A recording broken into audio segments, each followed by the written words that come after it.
Alright, what's up everybody? It is Zombies here again, and today we have another episode of the Fighting Pit podcast. Today we are here with episode 4. Episode 4 was actually supposed to be last week, but unfortunately we ran into some technical difficulties with that, so we're here now, and we're excited to talk about all the kind of fun mercenary stuff we talked about last week, and, you know, the more recent developments that have gone on in the meta and the game this week. And as always, I'm joined by my two co-hosts, Tangster and Mullahoo. How you guys doing today? Fantastic. Yeah, awesome. Doing great, as always. Awesome. Love to hear it. So I think kind of the first thing we want to talk about today is something we talked about last time on the show, actually. And last time we spent a lot of time talking about Valeera, because it had kind of been the first, week and a half or so since she came out, and we were kind of finally seeing her, being utilized a lot more in the meta because people had time to level her up and stuff. And so we kind of talked about that and our initial thoughts. Is she broken? Is she not broken? I think we all kind of agreed that she was very strong, but we were kind of liking that she was enabling a kind of very big shift to the meta. Kind of really shaking things up from like the top 3 we had before. Now, it's been another week since we talked about all that.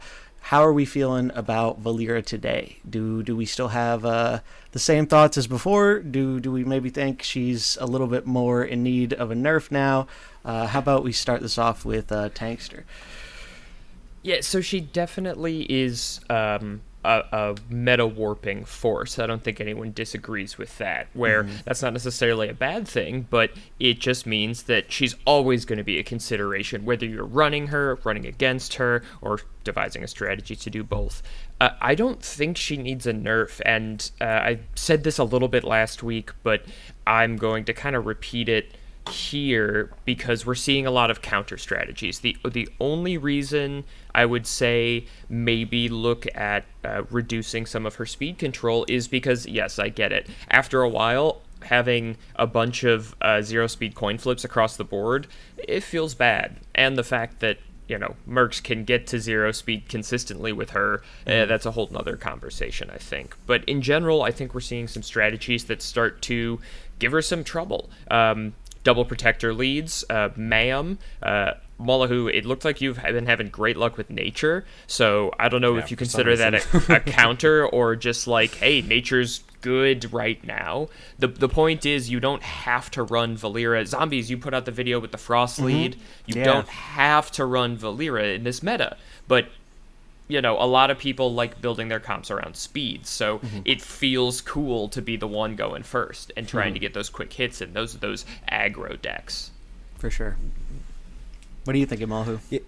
Yeah, I would say I've probably had like the most like up and down journey with Valeera because I haven't played Valeera at all. Right, my Valeera is uncrafted. I kind of mentioned this on the podcast last time that got lost to our first given expected audio difficulty at some point. I'm glad we got it out of the way, but that I'm experiencing now for the first time this odd phenomenon where mercs came out and I have to decide like who and what I want to grind, and I might just end up waiting for the whole second wave of whatever the next mercs are going to be to decide if I actually do go in on Valeera or do I wait for another one? Is there some obvious information? Like, it does create this odd stutter. Like, we already talked about stutter steps of having to level up your merc or catching up or learning the meta or whatever like that to take some time to catch up to itself. But this is a new level of stutter step that might continue to make it so the game never needs any buffs and nerfs, right? Like we said, like, are nerfs really necessary? Not exactly. There are ways to counter it. Like, we've seen some variants popping up, like lots of things to counteract it.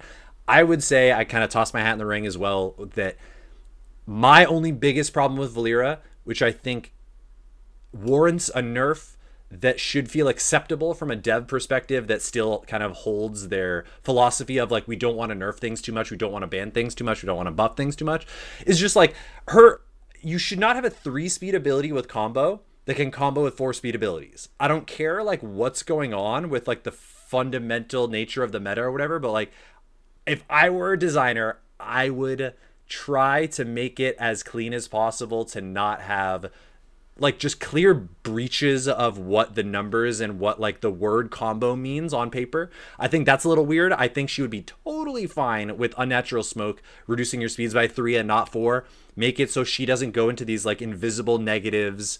The invisible negatives don't end up playing a role in speed ties, but like it would be intuitive for players to think that they might. Like a -2 beats a -1, even with tying with myself. Like there's just weird stuff. Get it out of 0 as much as we can. Get it away from negatives as much as we can.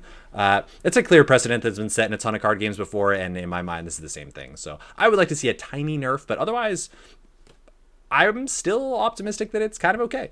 To your point, and I think this goes to something that might be a nerf, but not feel like it. I found a really interesting, or I guess not found the interaction, but recognized it. And it's that because Valeera is a stealth aura, right? You can speed stack.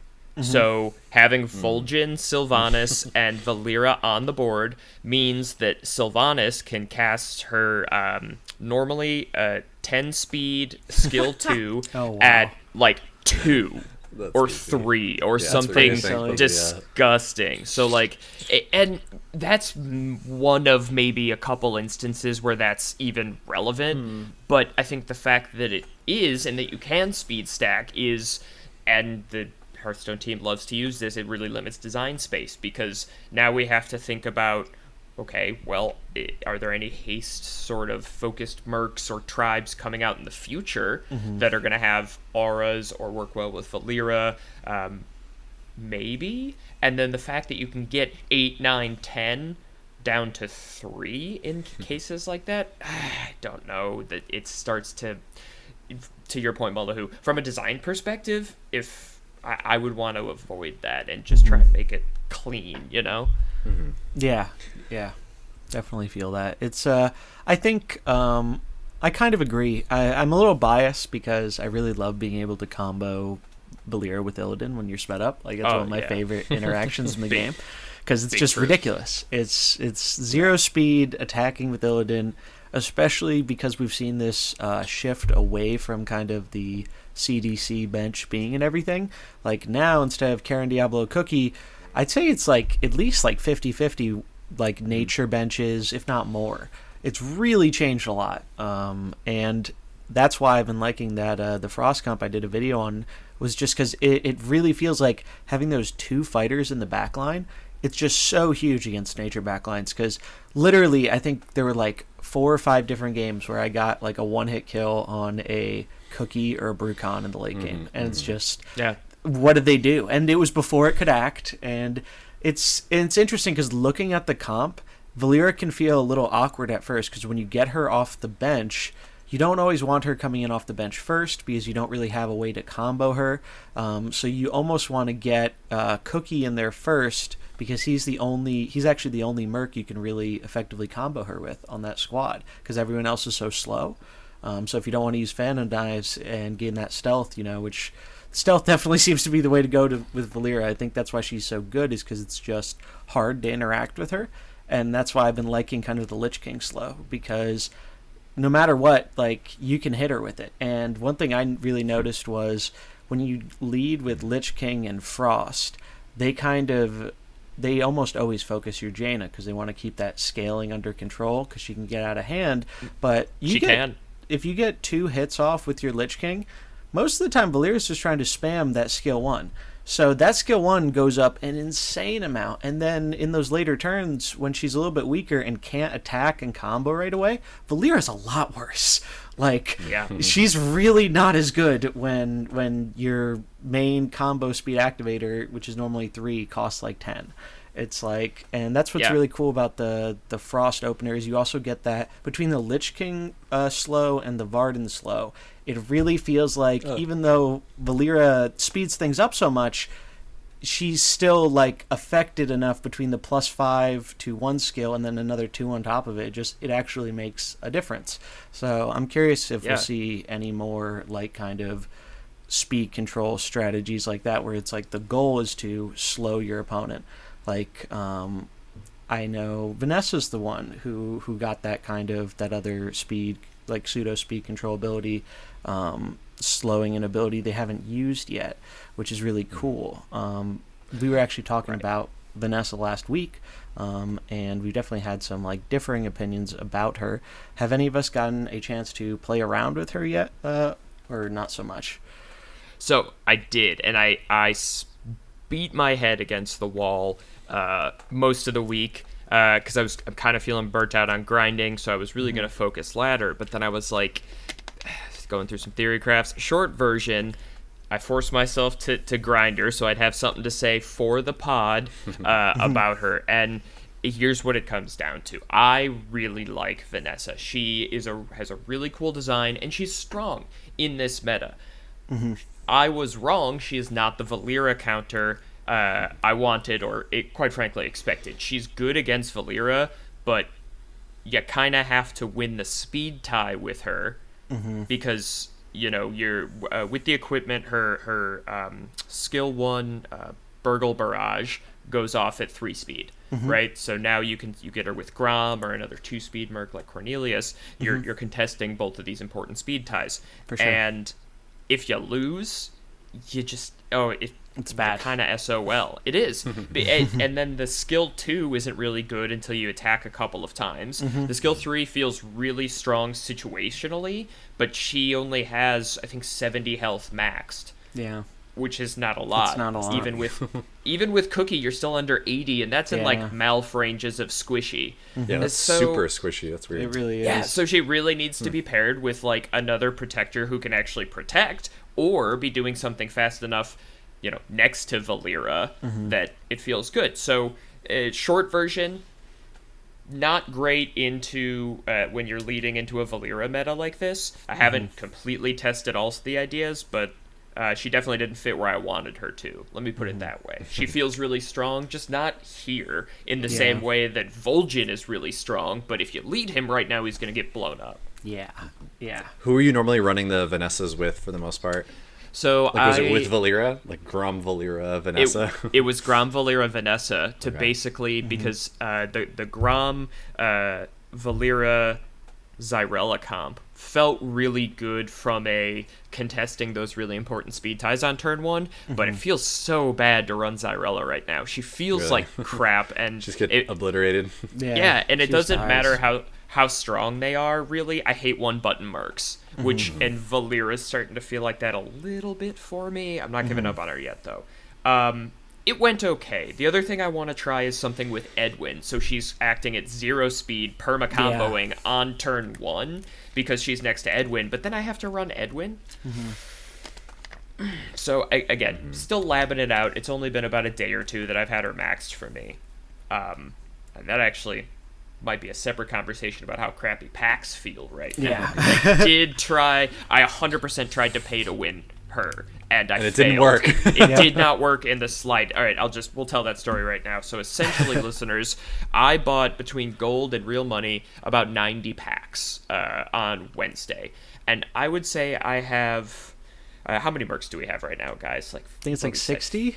Yeah, 60, it's about 60, 61. Yeah, so I probably have just over 50 maxed, and all of them leveled to playability. So I'm the person who doesn't need a lot of coins for other mercs. So I said, you know what? We'll throw it all in and we'll just see how this really goes. Of 90 packs, I came away with 226 Vanessa coins. Jeez. That's crazy. Which was enough for a single skill up at that point. And lovely. that feels terrible. Yeah. So, and I know we kind of moved from a PvP to an econ discussion almost seamlessly, but all I want for Christmas is something to do with my 10,000 Zyrella, Cariel, Rokara coins. Please. Because it feels like garbage, and like I have all these legendaries maxed, but it's great. But there's so many that are not maxed, right? None of the last wave for me was maxed. The the Edwin with wave. Valeera. We got Sky Admiral and Thresher to try. Oh yeah. Trigor. What's Trigor? Trigor. Yeah, Trigor and Sky I was Admiral, so yeah. excited about him, and he's just bad.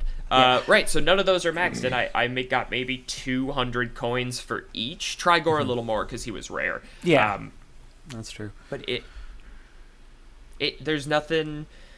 I will not be buying any more packs, unfortunately, until something changes. And I did see more portraits, which was nice. I did notice that change. That's good. Which was announced last week. I guess we would have talked about that in the old episode.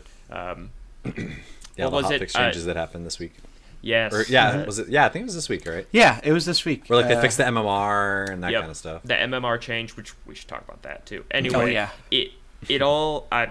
So, listeners, if you have all of the mercs, I would say stop buying packs, or at least stop opening packs. Yeah, I agree. It's just, it's bad. It's bad value right now. Like, there was a bug where I think, I don't know if it's fixed now or not, but you get those offerings, once a week or whatever for a pack and merc portrait bundle in the shop. And so this week, I don't know if everyone had it, but I think a lot of us had it. Was the Sylvanas one, right? And before, when you bought these, once you bought it, it was gone. But I think I'm guessing it was an unintentional bug, but I don't know for sure. I don't think it's been confirmed or denied. But I noticed the offer appeared again after you bought it, like a day or 2 days later. It was weird, and it would let you buy it again. And so that was a actually daily quest of sorts. Yeah, right. And so it's just like, with that, I was just like, did the math, and it's just like, wow, you can that's kind of like the most efficient way to like get a diamond cheaply if you like that character, because, or honestly, Max Sylvanas. Yeah. Like, to be guaranteed, what is it, 100 coins if you own the merc when you open a portrait? $15, 100 coins after what I just did sounds pretty darn good. I'm going to be totally honest. Better, and that's bad. better value than the packs. Yeah. Which is 100% better value. That's cool to know. I 100% agree. Like, I've stopped opening packs entirely. I really want to get a Sky Admiral portrait, because I think she's one of the only mercs I don't have one for, and so I want one. But it's just so like cool. the coins I'm getting 98% of the time are useless, and it's just the ones that I do get, I get so few of them that it just doesn't feel like it matters. It feels like, wow, that maybe saved me 10 minutes of grinding. Great. I'd rather have just spent 10 minutes grinding than actually paid money for this, because you can't do anything with them. And I think that really does have to be at the top of their kind of priorities, because I think the longer it takes to fix, the more people will be ending up in this position and feeling the same way, like, hey, what's the point of buying packs? Like, right now, I already have, because of that bundle thing, I think I bought it 2 or 3 times, and it gave you, like, I think it was 5 packs or something. And so between that and I think another one I have like 20, 25 packs or something just stored up, and it's like, those aren't being opened until new mercs come out. And that can't be something Blizzard is like happy about, right? Like, if they want to make more money off of this game mode, like, it doesn't make sense to have the people who are so invested in your game have like no reason to actually spend money on it, right? Like, optimally, you'd want them to be spending money on it, right? Like, it's great that you don't have to, like, and that's awesome, but like, and that's the other thing though. And I don't know what's in you all's stores, but so Sylvanas 5 packs and a Sylvanas portrait was $15. I'm so salty because they did my girl Jaina dirty, because just a Jaina portrait is $15 in my shop right now with no packs, and I'm like, oh, why you gotta? She did some stuff, but so did Sylvanas. Yeah, no, I really don't like. That's one thing. Like, I like that we have options to buy them individually, but I think they're definitely testing the waters with all these different kind of things to see, what people end up liking and what they don't. But for me, any time I've seen one of those where it's just the portrait on its own, no interest at all. Or like, I've seen one where it's like a $20 one where it's like legendary portrait and like 200 or 300 coins. And it's like, that's like a skill or two. Like, like maybe more than that if you're just starting them up and you have those first 50 coin XP ones to level up. But it's just like, I don't know, to me that feels bad. Like, if you want me to pay $20 just for a portrait, I better be getting the diamond portrait, is how I kind of would look at, if they want me to pay $20, that's what I would feel is more expectable. For a diamond portrait. Exactly, right? Because they're so rare and they have that cool animation. And So I just hope we see more stuff like that. I know a while ago, I think they mentioned on Twitter that part of the reason they don't have like an interface where you can kind of just like pick a mercenary and buy the skin is that would just require a lot of like UI overhaul because there's so many mercenaries. They'd have to have like you'd have to be able to scroll through them all and pick it and something like that. I mean, they did it in standard or in Hearthstone. I mean, that's how we can like craft those portraits or those alternate heroes now. So I forgot you can do that. Yeah, I don't know. That doesn't entirely hold water for me. I get that like maybe there's other things on that require dev time, but like. Yeah, I'm just saying what I read from one of the devs, but what they were saying is they were claiming that that's not something they can just like press a button and push out. It requires a bit more like internal work to do that, and obviously they have a lot of stuff that they want to and need to do for the mode. So I think it's like a big time of like what do we prioritize, right? Like I'm sure everyone's about go away on holiday break and stuff, but when they come back it's like what are the big things, like if they're having probably balance patch or something like that after Worlds, and then we're probably going to be getting new merc stuff next month, so we're going to have to hear about that at some point, and that's supposed to come in a supposed like big content patch, so I'm sure we're gonna hear more about this stuff, and I would like to say I'm feeling a little optimistic we might hear something more about the coin stuff, like maybe not. I don't think it's going to be before the end of the year, but I think it could be early next year. Maybe when we get they talked about some unspecified quality of life changes that are coming.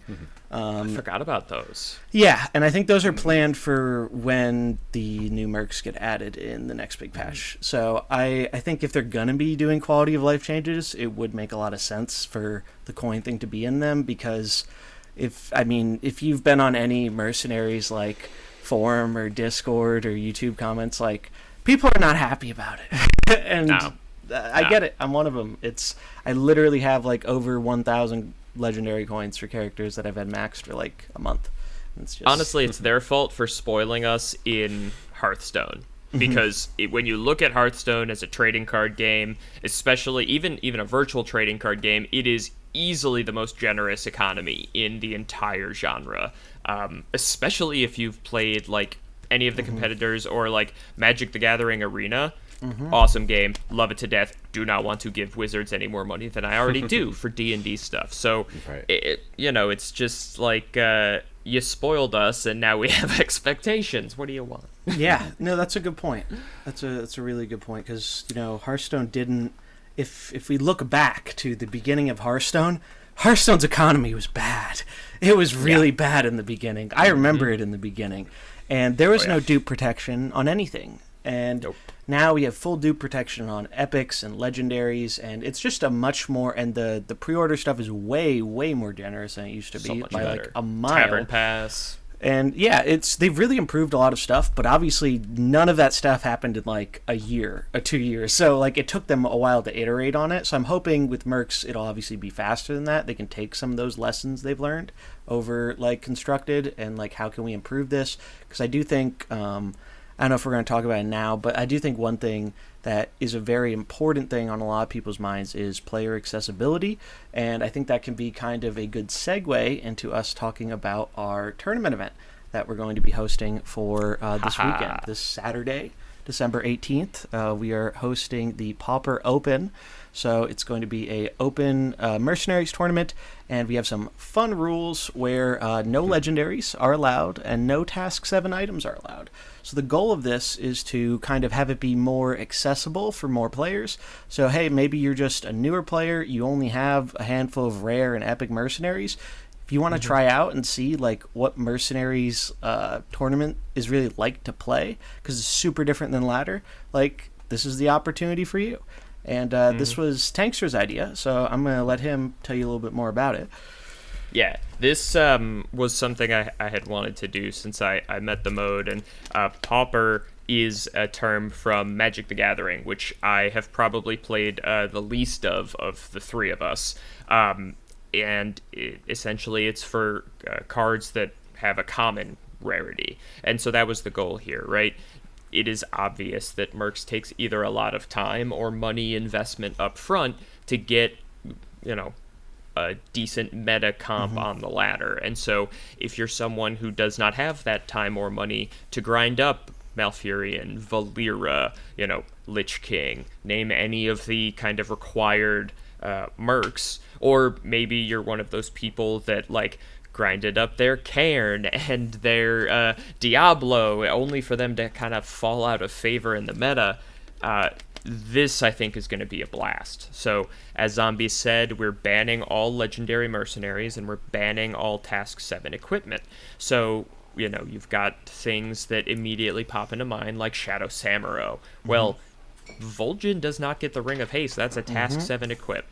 So, yeah, maybe Vol'jin is awesome still as a Shadow Enabler. I don't even know what his other two equipment do. Can either of you guys tell me what Vol'jin's other equipment does? Nope. Right, no. So the goal was really to create a new meta by just kind of peeling apart some of the things that we would see in a normal ladder. It's going to be a blast. Mullahoo and Wickedgood have agreed to cast for us, which is awesome. We will be having prizes for the top 4. Yeah. It's double elimination, so you're not just going to get knocked out and have to go home. Yeah, and also no entry fee. Totally free. I don't think anyone said that out loud for all of the things we've said about this tournament. And so it's Saturday the 18th. After Worlds, basically. After Worlds, there's still time to sign up. It starts at 7 o'clock Eastern, 4 o'clock Pacific time. And just come have some fun with us.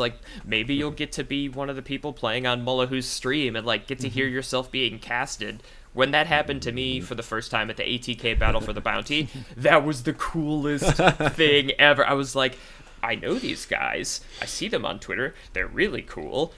They're talking about me. And they're trying to figure out what I'm doing, and they think I'm way smarter than I am. The amount of grace Mullahoo gives you when he's casting about you, he can see 8 different lines where I was just I guess we're gonna cast skill 1 card in this turn. We're gonna do the faster one first. Right, yeah. I'm gonna target everyone at one thing, and Mullahoo's you can tell that Tangster was really deciding whether to feint and go for Valeera and continue ramping, and it's very generous, and it's really fun to hear yourself be talked about. So come out, hang out with us, at least come watch if you can't play.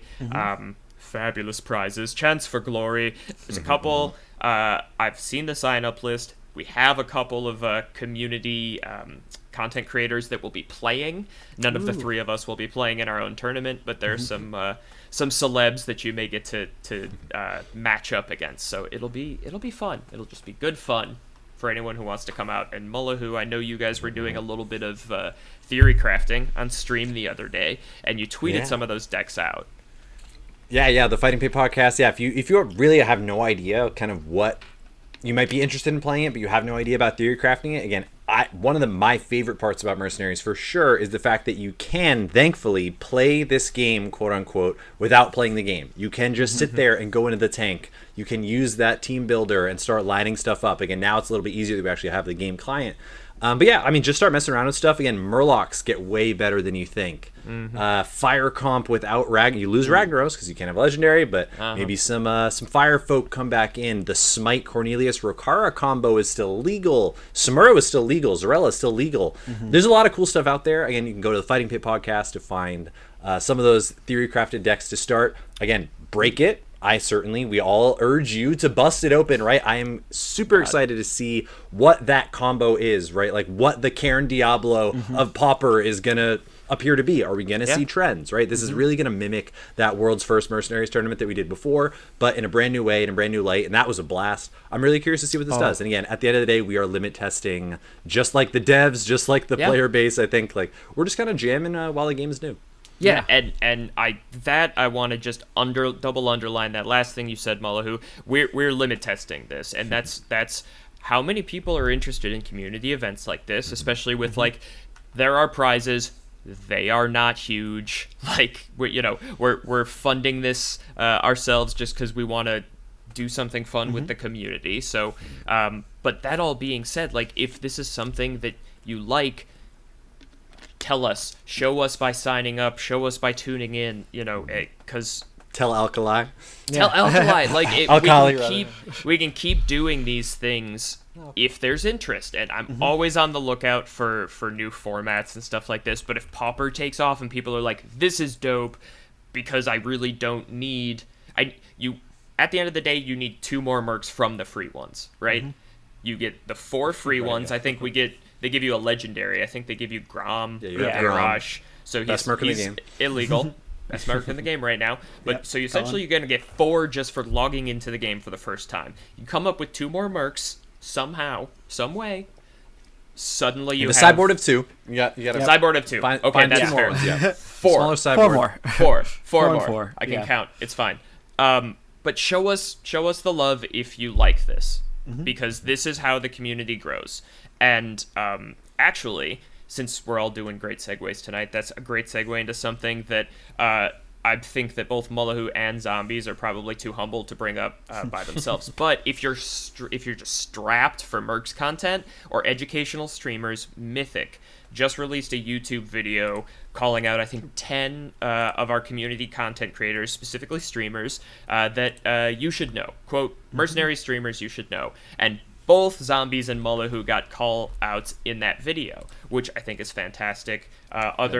Other big names that I see a lot, Rarin, Dallas, Mana, but then a couple that I had never heard of, which was great, because I can always use, more content creators in the community to focus on. For sure. So A+ you guys for being streamers that are awesome enough to get called out of the 10 best in this video. Yeah, that was so cool to I was so happy when I saw it, because I was thinking about doing something like that, because I just wanted there to be like it's hard, especially if you're just starting with just streaming.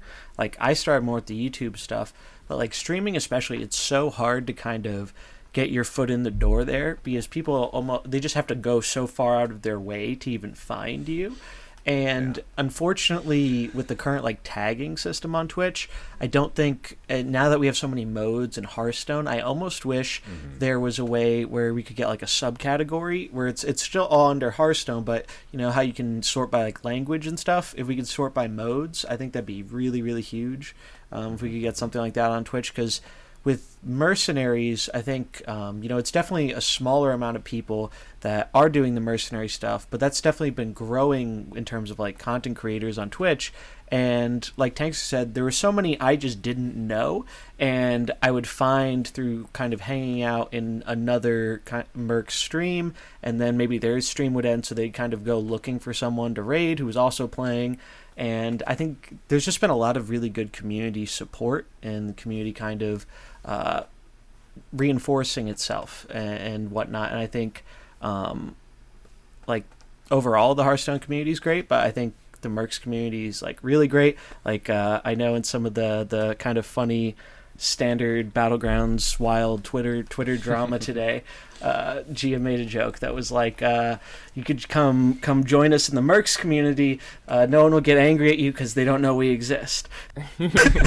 And I thought that was really and funny. all of the arena players and duels players are sobbing right now because you didn't even remember to mention them.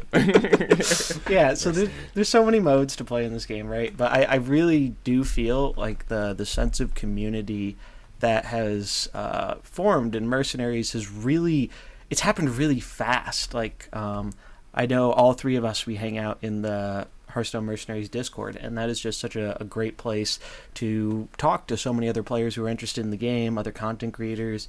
So many people hang out there, and it's just everyone's just so nice. I'm gonna knock on wood, but I have yet to meet an unpleasant person in Mercenaries to interact with. Everyone's just been so nice. I feel there's just maybe part of it's at least for me when I'm playing it doesn't, with a few exceptions, Mercenaries doesn't tilt me nearly as bad as Constructed. And I think that that has a big impact on being positive about the mode. Even with Valeera being a lot of people aren't super happy with where she is right now, right? There are a lot of people who do want her to be touched and nerfed and whatnot, but even then I still find the experience of something being like overpowered or like pseudo overpowered still less frustrating to me than it is in constructed. And I don't really know exactly why that is, if I'm being totally honest. Like, I haven't really analyzed that a whole bunch, but I think the biggest thing it comes down to is, I think, to me, it feels like in Mercenaries, your decisions matter so much. It's a lot harder for me to blame the game for my loss, unless maybe it's a coin flip or something. But even then, there are things you can do to put the game in a better position for yourself. So it's not just a I win or I don't, 50-50. And I think that's really the big reason why I like Mercs so much, is that there's just so many different lines of play. It's like, it's not like I'm a hunter going into Control Warrior and I know it's like, oh, this matchup I don't really stand a chance at all. It's like I'm learning something new almost every time I play, even with like a new powerful character like Valeera dominating the meta. Yeah, I've been really amazed with how Mercenaries has been. Yeah, like imagine if Valeera was in Standard, like if this card had like a parallel in Standard or whatever, it's like everything going to 0, like people would be losing their mind. And maybe, like you said, maybe the Mercenaries community is just like too small that the voice of those complaining isn't loud enough yet. But I think the fact that you have to, like, you can't just load it up, buy a fully leveled up Valeera, and then just like start playing it. Like the fact that you have to actually like work to get to it, weirdly, I think kind of keeps the throngs like at bay a little bit. But considering how weird and different this game is and how quickly things are changing, I'm very grateful that it does, like you said, it's really not that tilting to just like jam on ladder, to just even play. I played against like 15 Valeeras in a row or something like that on Tuesday or whenever I was that I last streamed, and just like it just wasn't even that bad. You could never play against the same archetype, quote unquote same archetype. Again, the cool part is there was like 7 or 8 different Valeera decks. Like, that's cool. It's not 7 or 8 different face hunters, right? Like, there isn't a meaningful difference between every game. And I think that's a huge part of why the ladder experience is actually really nice too, is that like, because the comps aren't all the same, because they aren't all easy to make, because not everyone plays the same way, every game really does feel like relatively new. And yeah, like you said, it's hard to blame yourself. It's so much easier to blame yourself. It's so much harder to blame the game. Even when there are coin flips that like decide the way the game goes, for some reason, those don't just like send us spiraling away into any kind of frustration, which seems like it should be like the most frustrating thing ever, right? Like, it's just the worst type of variance that like you had no other play other than just to flip a coin. But I don't know. There are just so many cool things about Mercenaries. At this point now, I am just hoping that we can settle out those coin problems. We can settle out like the meta. Again, even having Valeera as long as we've had her already, and as kind of crazy as she is, doesn't feel that bad. We just have to establish the community. We just have to establish the game and then let it go from there. As long as it doesn't just like crumble, we'll be okay. Yeah, I totally agree. And actually, I want to sort of get back to the PvP part of the discussion, just because I can almost guarantee our listeners would be grateful to hear some more about some of the Valeera counters they have not heard about yet. So 15 Valeeras, Mullahoo. What's your win rate looking like with nature right now? How's that feeling? Well, when you don't count when I'm playing on my phone in bed, so no, we take all those games away. Definitely don't count. If they do, I don't break 50%. Absolutely not. No, so, and with the super asterisk at the top of this answer is I've been let out of MMR jail. So that hotfix that came through, thankfully now our MMR gains are back. It came with this weird problem where now there is a ceiling to the rating system, it seems like, where if you hit 14,000, which is positively ludicrous that people are hitting this already, which partially goes to show that like that number is just so not real. And like, and when you compare it to the only precedent of Battlegrounds, right, where it took many resets for people to hit, I think only people now for the first time are hitting 14,000 in Battlegrounds. And that game's been out way longer and has gone through so many more resets. So the MMR number itself right now tied to Mercenaries, a little bit weird. People are hitting 14,000 and stopping. So regardless, I'm now back to getting plus 70, minus 40 or whatever per game, which is like what it should be in my opinion, like something like that.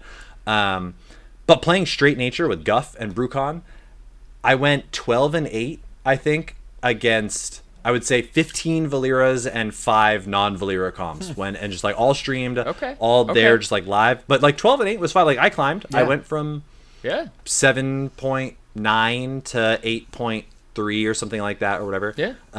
So it was honestly fine. And that wasn't with a Valeera counter. I wasn't thinking that I was queuing the counter deck. I really was not. If anything, I was opening double blue against like the opposite Illidan of Valeera all the time. Yeah. Like weird stuff like that. I did run into the Varians, right, which I'm sure we'll mention. So that people started playing Varian Rin after that got buffed. Retaliation now doesn't have a cooldown. You can open it. It combos your Valeera. It counters other people's Valeera. So I started to see Varian, which was a good matchup for me, kind of, because I had double blues into these double red openers, a Grom and that. But honestly, the fact that I wasn't just trying my hardest to counter Valeera and still had a positive win rate feels good. So you're running a CDC bench? Yeah, I went back to just like the good stuff on the bench. So yeah, just Malfurion, Guff, Brucon as an opener, and then Karen Diablo with Cookie on the bench. So walk me through that opener a little bit, because to me, if I saw you opening Nature into the comp of zombies that I was playing, which is Illidan, Valeera, Cornelius, or even Grom over Cornelius, I'm like, oh man, this is going to be like a turn 2 double kill. What who are you targeting? Like what is your strategy then? Yeah, with Nature, I mean, so the good thing is if they don't actually, most of the time you never really lose anybody on turn 1. Like with the way that the healing works, the way that their kind of like stagger steps work, most of the time you end up in a cool situation on turn 2 where you have to muddy footing with Brucon on turn 1 because they're going to mess up one of your combos. You have to still get a Nature combo with Guff. They can try to mess you up, and you can still end up finagling the situation into your muddy footing will come after Grom's slow. So Grom is always like 8 speed on turn 2, and then you start playing the game from there, right? And so it gets into this weird like sacrifice play on turn 1-2 where they probably end up focusing your Guff or your Brucon that ends up dying really quickly, but you get into these weird little coin flips on turn 2. You've still got your Malfurion cranking away on some of the Illidans and stuff, and it gets close, and then it just comes down to like coin flips, playing it out, not making mistakes, getting to a spot where you can like cairn them and kind of blow them out with some like fast earth stomps, lightning bolt stacked earth stomps. But it feels like playing Hearthstone. You're playing Mercenaries. That's the more than you can ask for. Yeah. Good to know. I'm gonna keep that because I was spending most of today trying to counter Valeera, hence all my Vanessa testing. So I was really curious to see how an old meta, quote unquote, comp was succeeding, and I think that says a lot about this meta and what the meta is like versus the perception of the meta. Yeah, I think there's definitely a difference there. I think there's definitely a big perception from a lot of people right now that if you don't have Valeera, then you can't really compete. And I don't think that's really accurate. Like, there are definitely enough counters out there that you can play other things. That's not me saying, she's not crazy and in, 85-90% of comps right now. She is because she's really, really good. But I think another thing that is kind of interesting to explore is the majority of Valeeras we have seen in most comps have been leading Valeeras. However, there have been a few slight exceptions to that, and they were both Frost comps actually. The first one, I don't know who originally made it up, but I know I saw Team America was playing a lot of it a little while ago, maybe a week ago, was the Frost and Karen opener into Valeera Diablo Cookie on the bench. And I haven't tried that one out myself, but it did seem to be doing very well, and it was kind of doing a good job of leveraging Valeera off the bench.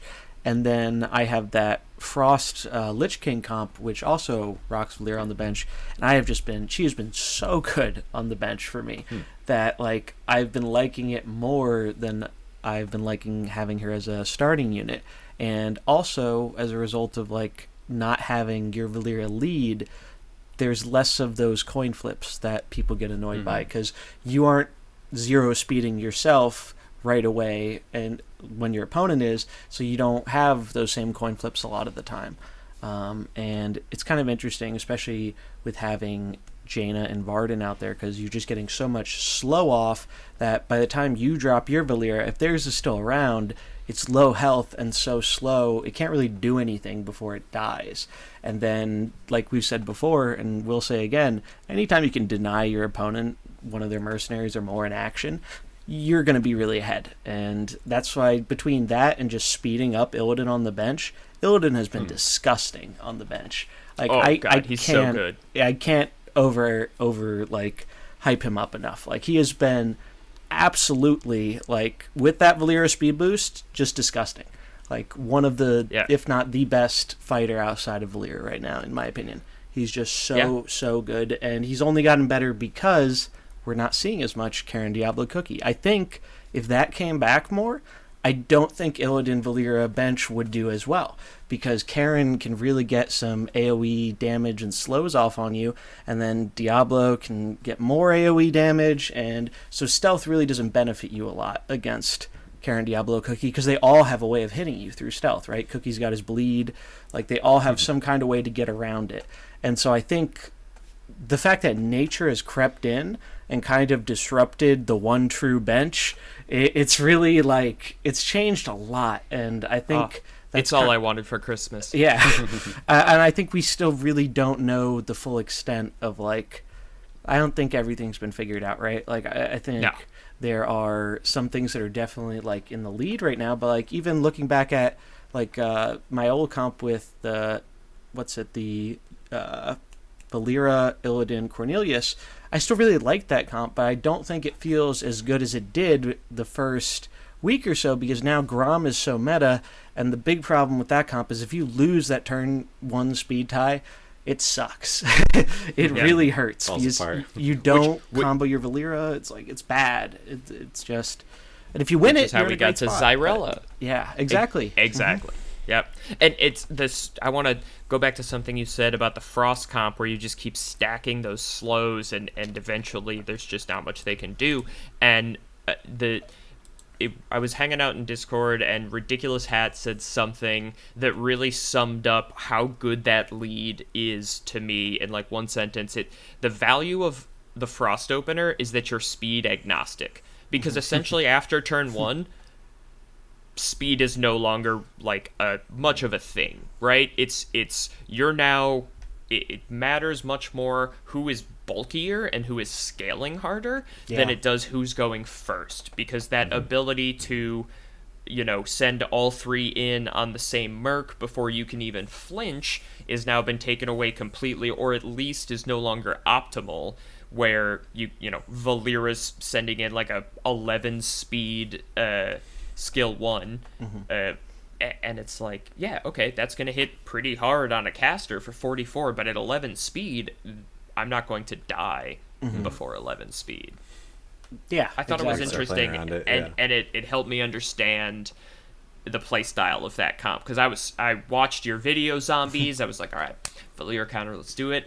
Struggling, despite the fact that I think I gave you the Lich King idea in the first place. Yeah, you did actually for my tournament. So I don't.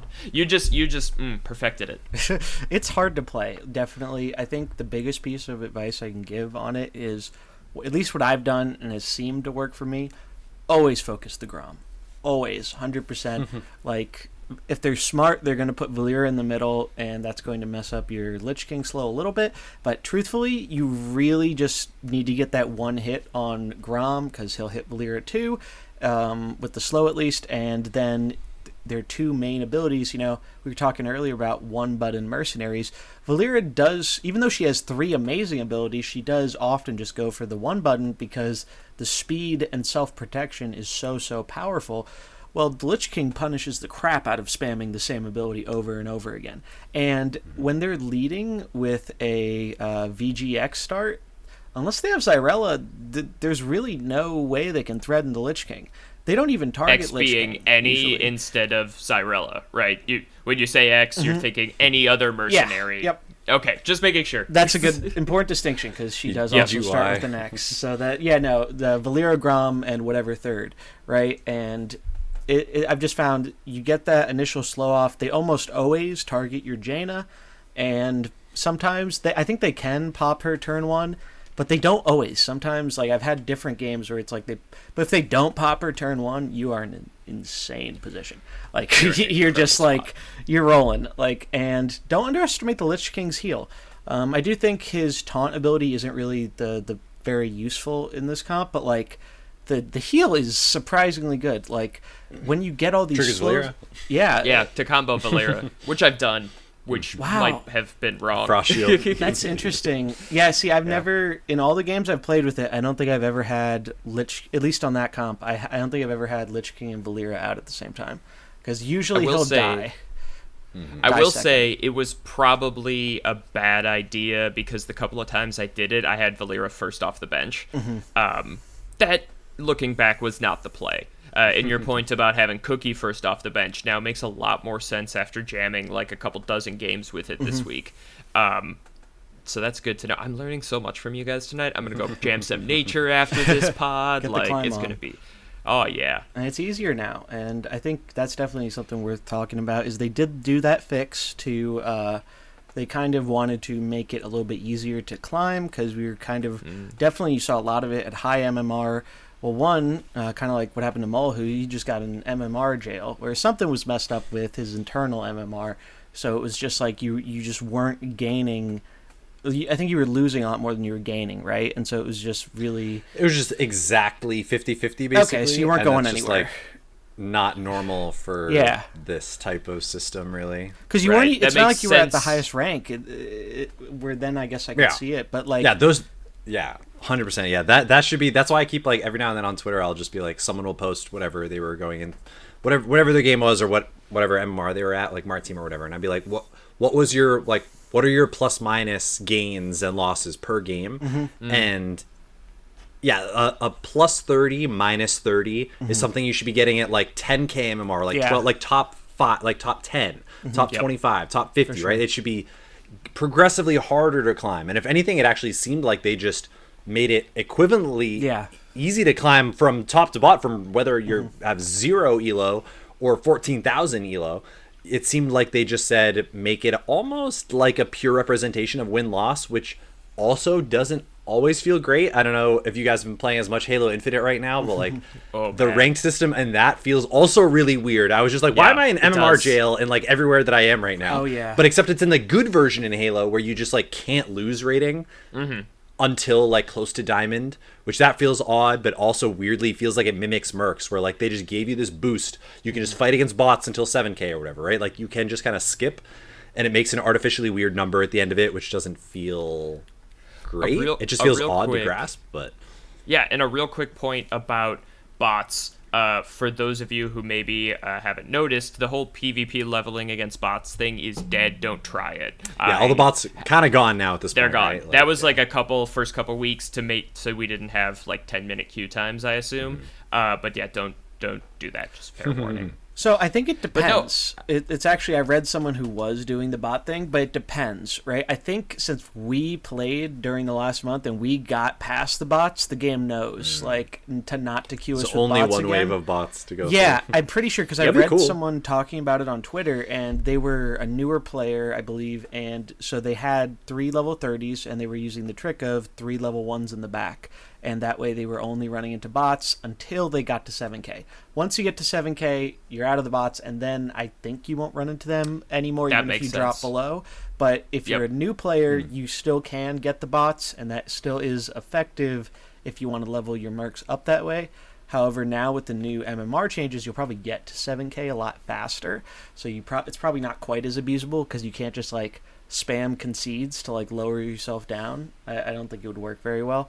It doesn't. Actually, someone in the Vicious Syndicate Discord tried it. Zombies69, I think, just tanked their rating at the beginning of the season to try and find some bots, and I seem to recall them finding none. Yeah. Like, even queuing with, like, not 30 or max level mercs, they still, So, I would not recommend that if you played, if you've been above 7k. Yeah. Like, if you've already gotten past bots, there's probably not a way for you to get them again. Broken out of your new bubble. Yeah, exactly. It's like that what they do for, like, newer players, which is good. I think that's... I like that. Because PvP in this game is hard, and I think another element that is easy to forget about is... I wish we could see some like stats on how many people use Deck Tracker or a similar software on this game, Because, man, like you mentioned before, Mullahoo, not counting the games on your phone. Oh, my God, I'm the same way. Because it is hard to keep... hard. I can't play that Frost Lich comp on my phone because I can't keep track of all the speeds. Oh, yeah. Like, it's just too much to do in my head. There's just too much other stuff I have to remember about these matchups. To like, especially because the history, like the last actions panel, cannot Yeah. get a full turn into it. I It's know. like the last, if you're lucky, last 2 mercs to have gone. So Yeah. if I'm like, oh man, did Varian use heroic leap at speed 2? There's no way at the end of the turn it's still on there. yeah, and that's problematic because especially if you're streaming, oh my God, I've only streamed mercs a handful of times so far because I'm waiting on some better internet connection, but I swear, like, I'll look over and see what they're saying in chat, and I'll miss, like, a few seconds of the turn, and I'm just like, what happened? And I can't scroll it. Like, please give us a scroll wheel. Like, I'm sure That could be one of those quality of life changes. Yeah, I mean, they should just do it for all modes. Like, you can't, this is a problem that affects every mode, right? Like, you can't scroll in Constructed, and that's relevant there too sometimes. Sometimes you do really need to be able to see, hey, what did my opponent do last turn? Like I don't know. I'm definitely someone who sometimes I'm guilty of like checking out during my opponent's turn, especially if they're taking a little bit longer and I've already planned everything out. But it's like every turn, since things happen so fast in mercs, every turn is so vitally important. Because like, what's the average turn length in this game? Is it like? I'm trying to think, like... I can't even tell you how long a full turn is in this game. I think it's 90 seconds, I think it's 90. But yeah. I think so, yeah. But you guys heard it here first. To counter zombies, rope him. He told you himself that is his weakness. This is true. And one thing I do think is also worth mentioning is, like, I think roping in this game is something that I think people are a lot less... kind of salty about, unless it's being done unless you can tell it's being done maliciously for some reason. Yeah. But most of the time it's just like there's a lot of stuff to think about. Like I don't mind that my opponent's roping because like if I were in their position, I wouldn't be moving that fast because I just don't know. There's so many. You really have to think about what your opponent's going to be doing, and there's so many mind games there. And that only goes up with like tournament settings, right? Like that's why I think it's going to be great seeing in the Pauper Open what people bring in this new format and what they bring for sideboards, because sideboards are the whole reason I found that Frost Lich comp. Like I didn't think that was going to work on ladder, but it was just like it did really good for me in that one game versus Mam. And so I was like, all right, maybe there'll be some Mams running around because of all the Valeera, and then maybe this will be good. I saw 0. I don't think I've seen a Mam since I started running it, but it's been doing good against the Valeeras. And so I was just like, all right, I'll just keep it going. Like I knew the Lich King would come back, and now that we're in kind of a more fighter-dominated meta, it feels like it's really his time. You know, he's back and ready for action, like on launch, because we saw a ton of Lich King on launch, and then casters started being everywhere, and then he just slowly kind of got phased out because there's just with all those Shadow Sam starts, it was just like they could just deal with your Lich King before he could do anything.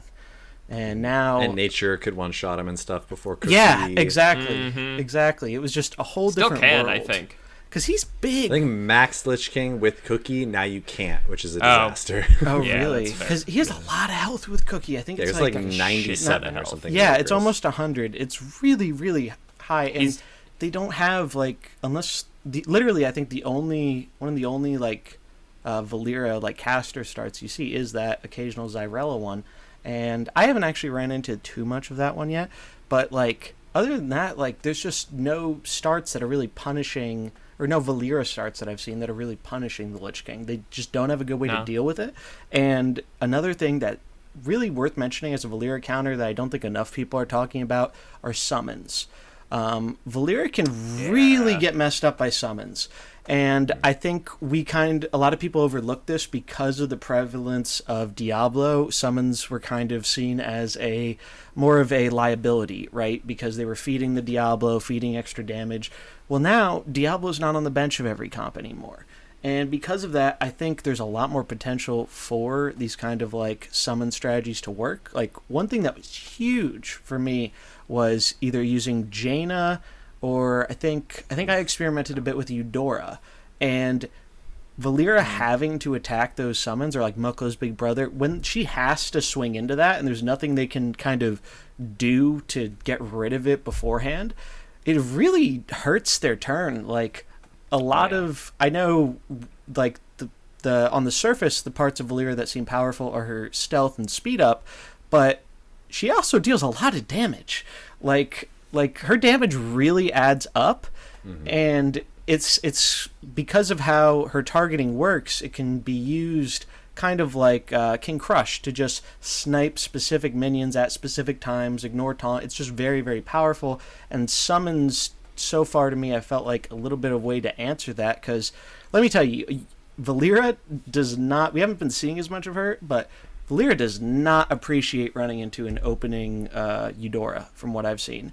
The cannons are really problematic because not only can they shoot her through stealth, they mess up her first attack, and you can just cannon summon turn 1. So even if she's going to swing into your cannon, you still have another cannon to damage her and then mess up her again next turn. And it really hurts. Like, I really want to do some more experimenting with Eudora, because I think there's something there.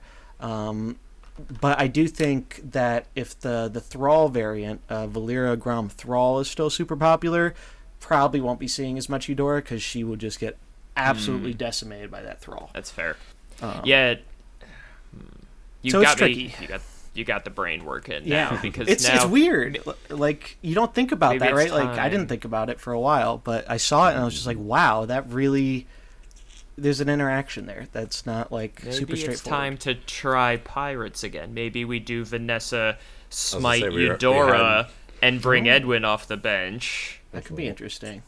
That could be interesting. Oh. I'm a Okay, big something pirate spicy's fan, so brewing here. Yeah.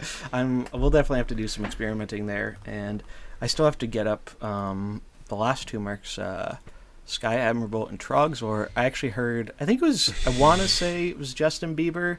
I think he was hanging out in Dallas's chat the other night and was talking about a potential Valeera counter using what's it? Is it Trogzor? What's Trigor? Trigor. Yeah, no, Trigor. I like confused. Trogzor is someone other. You're thinking of standard overrun by Trogs. Yeah, the Trogs. Oh, okay. But I haven't seen it or tried it myself, so I can't speak to the validity of it. But I think it was a Valeera Grom start that actually used him as well, and I don't really know how that works, because again, I haven't seen it. I think Dallas was going to try it, but I don't think he ended up going through with it at the time.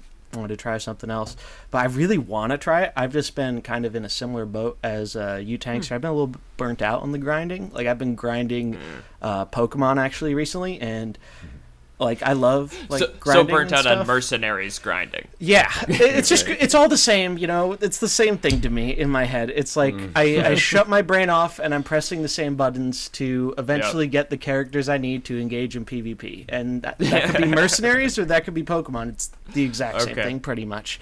But because of that, the grinding has just and normally I like grinding and stuff. It's just I just haven't felt like the desire to do it recently, but I really want to, because both him and I keep wanting to call her a pirate, but she's not a pirate, Sky Admirable, I think she's the anti-pirate. Yeah, she is the anti-pirate. Yeah, that's true. She Admiral crits pirates and stuff. Right? So if they become meta someday, watch out for her. But I love her abilities, and I've seen her in some really cool comps that kind of replace Karen with her as kind of like a combo with Diablo, and she just seems really sweet, and I want to try her out more, but I just don't have I got really lucky with my Valeera coins in the initial packs I opened, but I did not get lucky with any other coins for anybody else, so it's a long grind right now.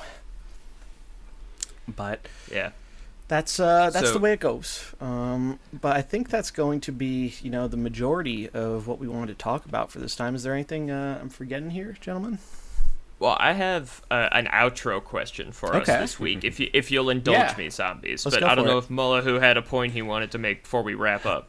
The thing that I want to toss into the Valeera ring of hats here was that the interesting thing that stood out from all the games that I played against Valeera was the best and I just want to mention it because we haven't talked about it at all, actually, which is interesting, and it kind of goes with the idea of the summons potentially. But the comp that I kept running into the most, again, this was from a perspective of nature, but Natalie was one of the best Valeera combos out of all the different decks that we saw, with just having access to whether or not you go Splinter, and you just every single turn you loop AoE or heal. A 30-point heal on your Valeera when it's a race to who can have their Valeera live for the longest. Benediction is crazy. That's interesting. Like, to the point that you just start forcing these really bizarre tying situations. Like, I couldn't tell you how many ties I've gotten into recently, whether it was like Cookie against Anduin or Natalie Valeera against, like, there's just so many weird late games. But the fact that as it stands, Valeera's Unnatural Smoke reduces it by 4 speed. Natalie, even without Vol'jin, right? And so now all of a sudden we start to get, like, maybe cutting Vol'jin, playing Tamsin in there as well. Tamsin can give you summons that can run up well against the Valeeras. You have the Natalie that doesn't need the Vol'jin. They already go down to 0 or 2 speed. She has one of the better slow abilities to speed up a Valeera on turn 1. A lot of cool stuff. I would say that's the only kind of, like, one that I want to mention. I was very, very impressed with Natalie, specifically with Valeera. But otherwise, I'm just kind of waiting for the, like, Sky Admiral kind of gave us a taste of rewarding you for being slow. I was kind of talking to we were talking about this a little bit, of like, what I want is like I called it like an upside down Ring of Haste, even though it's not necessarily the same thing, but like a reward for being slow, literally even an equipment that might make you slower. Yeah. But every ability that goes last, or like for every action your opponent has taken, do another thing. That seems like such an obvious inclusion that could come down the road to just suddenly turn everything, all these speed changes on their head. And I think Sky Admiral is kind of a good mini precedent to set for that. But that was the only thing I want to mention in particular. But otherwise, I'm excited. I'm still excited. That sounds awesome. I think that really would be great. cool, And we've been asking for a trick room. I would love, and I don't think we're gonna get a true speed swap, Merc, where it's like, okay, next turn all speeds are like swapped or whatever. But a man can dream, can't he? We'll get something. Yeah, I think we're gonna get something like that. And I really liked bringing up Natalie. I have not seen that at all. Maybe once on like a then stream. It's super sleeper and it's nice. We're gonna have to go back to the really lab, clever, fellas. because like you get a really good combo with Valeera, and then she's basically just acting as a better Vol'jin, because you, instead of only getting that 3 speed on your AoE, you get your 3 speed on AoE and healing. That's pretty nuts. And then you have 0 speed abilities there to stack your speed ties if you need it. And it's like, I can see that. I can really see that. And she can even light beam to trigger the Valeera later too. Yeah, if you have to, and heal the Valeera. Yeah, or even on turn 1 really to cool. confirm it. Yeah. Oh man, that's spicy. I'm gonna have to agree with that. That's a great idea. I hope our listeners, listen to us all the way through, because like I have a notepad over here with that like 3 or 4 comps I now want to try just from the last 10 minutes of discussion. Yeah, right. So that's great. As kind of a last topic, and this kind of ties into the Pauper tournament, sort of coming up. What equipment or ability that currently exists in the game do you wish you could play in the meta? Like, what thing you saw and was like, that is cool, but there was something stronger, or the meta really hasn't been good for it? And while you guys are thinking, I'll say mine, because when we were talking about Lich King, one of his pieces of equipment has something to and I don't remember the exact damage, so quote me on this, but it's like anytime an enemy acts at 7 speed or slower, do 10 damage. And that crits. That will crit fighters. Fighters, unfortunately, typically the fastest, so that's why you don't really see this seeing play. You're not slowing people that hard, especially since you can't use Frostmourne and this, right? But that, and I think the Valeera giving people attack when they come out of stealth and doing like a Scabs Valeera combo, Unnatural Smoke's too good. You're never not going to run it until something changes. But that interaction I was super excited about. And I've just not seen either of them because they're stronger pieces. So do you guys have any things like that, or not equipment, maybe skills? Let's see. All right. My answer then will be the Tyrande copying arcane or nature spells equipment. Oh, yeah. That task 7. Yes. I think it's just really cool. It's is. very funky. I mean, we've seen. I mean, honestly, do we even really have an example of like a doubling? Velen, right? Like Velen copying Anduin Holy Nova is kind of like the best copying effect that we've seen so far. Yeah. But I mean, there are a ton of nature spells. We're certainly gonna get arcane, kind of like support soon. I would imagine at some point it's kind of like one of the under like Fel and Arcane are probably gonna get the sauce at some point. Yeah. But I mean, Anaconda is just kind of a merc that's been like loosely on the fringe of playability, like coming in and out of being like, oh my god, she's insane, to just like complete invisibility, to just like, oh my god, she's insane, to just complete invisibility again. And I could suspect this equipment at some point might do that. I mean, it's just a very, very strong line of text for an equipment to have. So that'll be my vote for like when do we start copying nature? Probably, right, like to mimic the Velen Anduin combos. What 4 to 5 speed nature spell are we gonna get that's actually worth copying? I don't know. I want one. Every time that I keep playing nature, I keep wishing that there was something off of the bench. I mean, Karen and Cookie are great, but I wish there was like one more ability that was like a mid-rangey nature ability that could go with this, and maybe once we get that, that could be it. I don't know. But I'll answer Tyrande for that's a good back one. And forth. Yeah, that's a good great one. I like that. Yeah, What do you think, Zombies? I hope she sees play more eventually, because it's such a cool and unique item. Like, that was one of my favorites, looking through them all, grinding up to task 7. I was like, I really hope there's a way to use this, because this is freaking cool. It's like, what if there's a way? I I kind of mixed her up with Anaconda, but yeah, that like in my mind they're like so the same character. I don't know why, but that's the pair I'd want to use, though. The Tyrande Anaconda. Those are the two that I was looking at. And, like, you guys saw me messing with Anaconda, like, back when Beasts was a thing. And I could not get either of them to work the way I wanted. So I feel you. Yeah. Anaconda is like with the beat, like with the serpent fang damage or whatever, like she was really good, and then she was gone. Then the nightmare viper summoning, and she's gone. So Tyranda's actually always been bad for the most part. But Pauper playable. Pauper playable. Pauper playable. Maybe and I can there.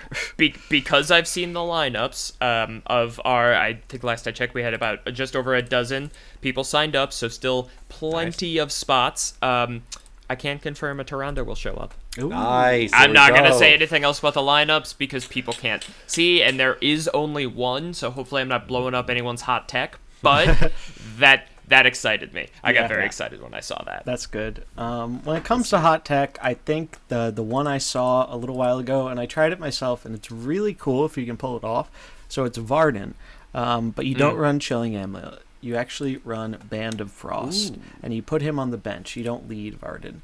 Is that the one where you get frost spell damage when you freeze somebody? Yeah, so it's maxed out passive. After you freeze an enemy, gain +3 frost damage. So that's pretty strong, right? But you never see it run. Yeah. Well, I ran into it, and I saw this guy who had a Varden on the bench, and he wasn't having a death rattle. I'm like, that's really weird. I mean, it's weird seeing a Varden on the bench, right? And then he proceeded to cold snap me and freeze all my stuff, and each one of those freezes gave him +3 frost damage. So that stacks. So he got, and I think I had a token out too, so it was like +12, and he froze my board. So the next turn, Flurry is now dealing 15 damage, and it's just like, what? Are you kidding me? I love that. I've also run against that and got bodied by it. Yeah. Someone did a video. Someone did a video of that, and so I think that's where it came up, but I love the idea of a Varden cold snap snipe in the same way you do Cookie, and maybe, I don't know if Valeera was in that comp, but I think it was before the merc for better or worse, she could enable coming. Oh, she's in stealth. You bring better. Varden down. You cold snap on 2 to finish up like a Muckla or like a Protector. Ooh, this is getting or a Grom, supremely spicy. Okay. No, that's a good idea. Zombies, I said something that doesn't see play. Right. I'm kidding. That's a great answer. Why not Grom, Valeera, Jaina? That could be interesting. Okay. And then have the now I Varden have on the 5 bench. comps to try. I didn't want to Now we sleep have a tonight lot. anyway. Because Janet can be your guys. 6 speed that you bring down to 2 as well. Oh god, that's And then so she's already sexy. passing, like, that's the right order for it to be, too, where Yeah. she's stacking the frost damage. You can have the Varden come in. Yeah. No one is playing around the bench Varden that's Nobody. also counting the Jaina Nobody. stack. Like, No that's way. going to get people. That's I'm gonna get bring that. I'm gonna bring that to my coin concede matchup and either What, bench blow Varden? it, Yeah. blow it out of the water, or get totally nuked. So I like it. yeah, I like it. That was a great great I'm not question. bringing it. I really like it. But that's gonna do it for us for this time. Where can our lovely viewers find you guys here on the internet? Yeah, as always, I hang out in every Mercs Discord that exists and I'm aware of. And you can also always find me on Twitter at Tangster1922 or at the Fighting Pit Twitter handle at Fighting Pit. And I unfortunately, we were talking about the Discord, the Mercenaries Discord being like a great place for community. It was literally such a good place for community that it got too big for me to even keep track of anymore. So I unfortunately don't really hang out in the Discords anymore. But still on Twitter at Mullahoo TTV, and then on Twitch at Mullahoo. I'm going to be moving very soon, hopefully. So that not hopefully, we signed a lease, so that is happening. Nice. We will be moving, but so things are going to be changing and schedules going to be revamped soon. But I will still be there on the internet, and you can find us through Fighting Pit tags. Tag any of us, and it'll get to me at some point. Yeah. Oh, yeah. Yeah, and as always, I'm here on YouTube, Zombies Go Nom Nom. Same on Twitter. And on Twitch, it is Zombies with a Z at the end. Go Nom Nom. A little bit different, but pretty much the same. And we do this, every week, Friday. Really excited to kind of talk about the results of the tournament next week. And just a little announcement, next week is going to be our last show for the year. We are taking the final week of the year off on vacation. And then we'll be back to bring the new year in with a bang and maybe some potential new mercenaries and updates and stuff. We'll have to wait and see. Yeah. Fingers crossed. Santa gives us something cool to look forward to in Some good protectors. January. Fix my coins, Santa. He's red. Yeah, right? Ooh, I like Santa. that. And probably Arcane. Yeah, look at It's all that. coming together. Santa's It's all coming Arcane. together. Look at Arcane and Frost, obviously. Oh man. Oh, that's great. That's great. Maybe one day we'll get a Santa skin in game, like The Protector Revolution. yeah, right. The Caster Revolution. There you the go. Fighter Revolution now. The Santa's going to lead There we go. the Protector Revolution. into the next year. I wonder yeah. how it'll combo with Valeera. But all right, so that's it for us, folks. If you enjoyed it, remember to like, comment, subscribe. Check us out on all the podcast platforms: Spotify, Apple Music, RSS feed, all that stuff. And we'll see you in the next one. Peace. Happy holidays.